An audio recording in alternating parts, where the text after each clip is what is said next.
Hello ನಮಸ್ಕಾರ ಸ್ನೇಹಿತರೆ, ತಮ್ಮೆಲ್ಲರಿಗೂ ಇಡಿಗಾಸ್ ಕಿಚನ್ಗೆ ಸ್ವಾಗತ. ಇವತ್ತಿನ ರೆಸಿಪಿಲಿ ನಾನು ತುಂಬಾ ಸುಲಭವಾಗಿ ಮಾಡ್ಕೋಬೋದಾದಂಥ ಒಂದು ನುಗ್ಗೆಕಾಯಿ ರಸಮ್ ರೆಸಿಪಿನ ತೋರಿಸ್ಕೊಡ್ತಾ ಇದ್ದೀನಿ. ತುಂಬಾ ಟೇಸ್ಟಿಯಾಗಿರೋವಂಥದ್ದು ಹಾಗೆ ಈಸಿಯಾಗಿ ಮಾಡ್ಕೊಳ್ಳೋ ಅಂಥ ಒಂದು ಸಾಂಬಾರು ರೆಸಿಪಿ. ಬಿಸಿ ಅನ್ನಕ್ಕಂತೂ ತುಂಬ ಚೆನ್ನಾಗಿರುತ್ತೆ. ಹಾಗೆ ನೀವು ಇಡ್ಲಿ ದೋಸೆಗೂ ಕೂಡ ಮಾಡ್ಕೋಬೋದಾಗುತ್ತೆ. ಹಾಗೆ ಇದನ್ನು ಯಾವ ರೀತಿ ಮಾಡೋದೆ ಅನ್ನೋದನ್ನು ತೋರಿಸ್ಕೊಡ್ತಾ ಇದ್ದೀನಿ. ಹಾಗೆ ನೀವೇನಾದರೂ ಫಸ್ಟ್ ಟೈಮ್ ನನ್ನ ಚಾನಲ್ನ ನೋಡ್ತಾ ಇದ್ದರೆ ಪ್ಲೀಸ್ ಸಬ್ಸ್ಕ್ರೈಬ್ ಮಾಡಿ, ಶೇರ್ ಮಾಡಿ ಅಂತ ಕೇಳ್ಕೊತಾ, ಈ ವಿಡಿಯೋ ಇಷ್ಟ ಆದರೆ ಪ್ಲೀಸ್ ಒಂದು ಲೈಕ್ ಕೊಡಿ ಅಂತಲೂ ಕೇಳ್ಕೊತಾ ಇದ್ದೀನಿ.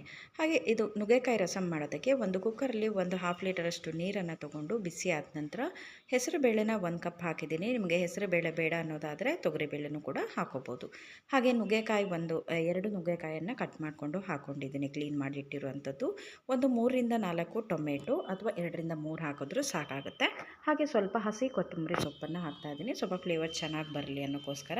ಇದನ್ನೆಲ್ಲ ನುಗ್ಗೆಕಾಯಿನೂ ಕೂಡ ಇದೆಲ್ಲರ ಜೊತೆಗೆ 2 ಹಸಿಮೆಣಸು ಹಾಗೆ ಅರಿಶಿನ ಪುಡಿ, ಉಪ್ಪನ್ನು ಹಾಕಿಬಿಟ್ಟು ಚೆನ್ನಾಗಿ ಬೇಯಿಸ್ಕೊತಾ ಇದ್ದೀನಿ. ಒಂದು 4 ವಿಷಲ್ ಬಂದಾದ ನಂತರ ಹೀಗೆ ಸ್ವಲ್ಪ ಸ್ಮ್ಯಾಶ್ ಮಾಡ್ಕೊಳ್ಳಿ. ನೀಟಾಗಿ ಈ ಥರ ಕ್ಲೀನಾಗಿ ಸ್ಮ್ಯಾಶ್ ಮಾಡಿಕೊಂಡ್ರೆ ಅದು ನುಗ್ಗೆಕಾಯಿಲಿರುವಂಥ ಅಂಶ ಎಲ್ಲ ಆಚೆ ಬಂದುಬಿಡುತ್ತೆ.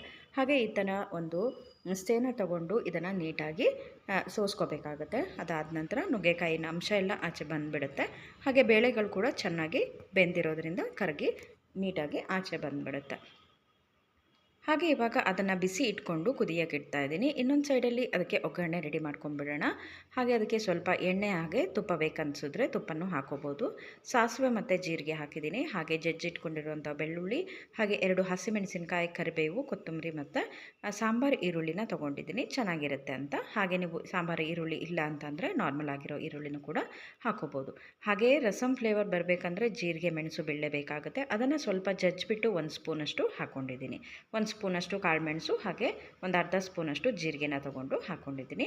ಹಾಗೆ ಮನೆಯಲ್ಲಿರುವಂಥ ಸಾಂಬಾರು ಪೌಡ್ರು ಅಥವಾ ತಿಳಿ ಸಾರಿನ ಪುಡಿ, ರಸಮ್ ಪೌಡರ್ ಯಾವುದಿದ್ರೂ ನಡೆಯುತ್ತೆ, ಅದನ್ನು ಸಹ ಒಗ್ಗರಣೆ ಜೊತೆಗೆ ಹಾಕ್ಕೊಂಡಿದ್ದೀನಿ. ಹಾಗೆ ಇವಾಗ ಸಾಂಬಾರು ಕುದೀತಾ ಇದೆ. ಈ ಕಡೆ ಇದಕ್ಕೆ ಚೆನ್ನಾಗಿ ಕುದ್ದಿದ್ದಾದ ನಂತರ ಸ್ವಲ್ಪ ಕೊತ್ತಂಬರಿ ಸೊಪ್ಪನ್ನು ಹಾಕ್ಕೊಂಡಿದ್ದಾದ ನಂತರ ಕುದ್ದಿದ್ದಾದ ನಂತರ ಇವಾಗ ಒಗ್ಗರಣೆ ನಾನು ರೆಡಿ ಮಾಡ್ಕೊಂಡಲ್ವ ಅದನ್ನು ಹಾಕ್ಕೊಂಡು ಸ್ವಲ್ಪ ಮಿಕ್ಸ್ ಮಾಡಿಬಿಟ್ಟು ಕ್ಲೋಸ್ ಮಾಡಿಟ್ಬಿಡಿ. ಹಾಗೆ ಇವಾಗ ಇದನ್ನು ಬಿಸಿ ಆದ ನಂತರ ಸ್ವಲ್ಪ ಒಗ್ಗರಣೆ ಆರಿದ ನಂತರ ಈ ಥರ ಚೆನ್ನಾಗಿ ಮಿಕ್ಸ್ ಮಾಡಿ ನೋಡಿ. ಉಪ್ಪೇನಾದರೂ ಕಮ್ಮಿ ಇದ್ದರೆ ಕುದಿವಾಗ ಹಾಕ್ಕೊಂಡು ಈಸಿಯಾಗಿ ಮಾಡ್ಕೊಳ್ಳೋ ಅಂಥ ಒಂದು ದಿಢೀರ್ ರಸಮ್ ಅಂತಲೇ ಹೇಳ್ಬೋದು. ಟೇಸ್ಟ್ ಅಂತೂ ತುಂಬ ಚೆನ್ನಾಗಿರುತ್ತೆ. ಮಕ್ಕಳಿಗೆ ನುಗ್ಗೆಕಾಯಿ ಹಾಕಿದ್ರೆ ಕೆಲವೊಬ್ಬರು ಮಕ್ಕಳು ಆರಿಸಿರ್ತಾರೆ. ಈ ಥರ ರೆಸಿಪಿನ ಟ್ರೈ ಮಾಡಿ ಹೇಗೆ ಬಂತು ಅಂತ ಕಾಮೆಂಟ್ ಮೂಲಕ ನಿಮ್ಮ ಅಭಿಪ್ರಾಯನ ತಿಳಿಸಿ. ಇನ್ನೂ ಹೆಚ್ಚಿನ ರೆಸಿಪಿಗಾಗಿ ಪ್ಲೀಸ್ ನನ್ನ ಚಾನಲ್ನ ಸಬ್ಸ್ಕ್ರೈಬ್ ಮಾಡಿ, ಹಾಗೆ ಶೇರ್ ಮಾಡಿ ಈ ವಿಡಿಯೋ ಇಷ್ಟ ಆದರೆ ಅಂತ ಹೇಳ್ಕೊತ. ಬಿಸಿ ಅನ್ನದ ಜೊತೆಗೆ ನುಗ್ಗೆಕಾಯಿ ರಸಮ್ ತುಂಬಾ ಚೆನ್ನಾಗಿರುತ್ತೆ. ಟೇಸ್ಟ್ ಕೂಡ ತುಂಬಾ ಚೆನ್ನಾಗಿತ್ತು. ಹಾಗೆ ನೀವು ಸಹ ಟ್ರೈ ಮಾಡಿ. ಇನ್ನೊಂದು ಹೊಸ ರೆಸಿಪಿ ಜೊತೆಗೆ ಮತ್ತೆ ಸಿಗ್ತೀನಿ. ಇವತ್ತಿನ ಈ ರೆಸಿಪಿಗೆ ಪ್ಲೀಸ್ ಒಂದು ಲೈಕ್ ಕೊಡಿ ಅಂತ ಕೇಳ್ಕೊತ ಅಲ್ಲಿ ತನಕ ಎಲ್ರಿಗೂ take care and bye bye.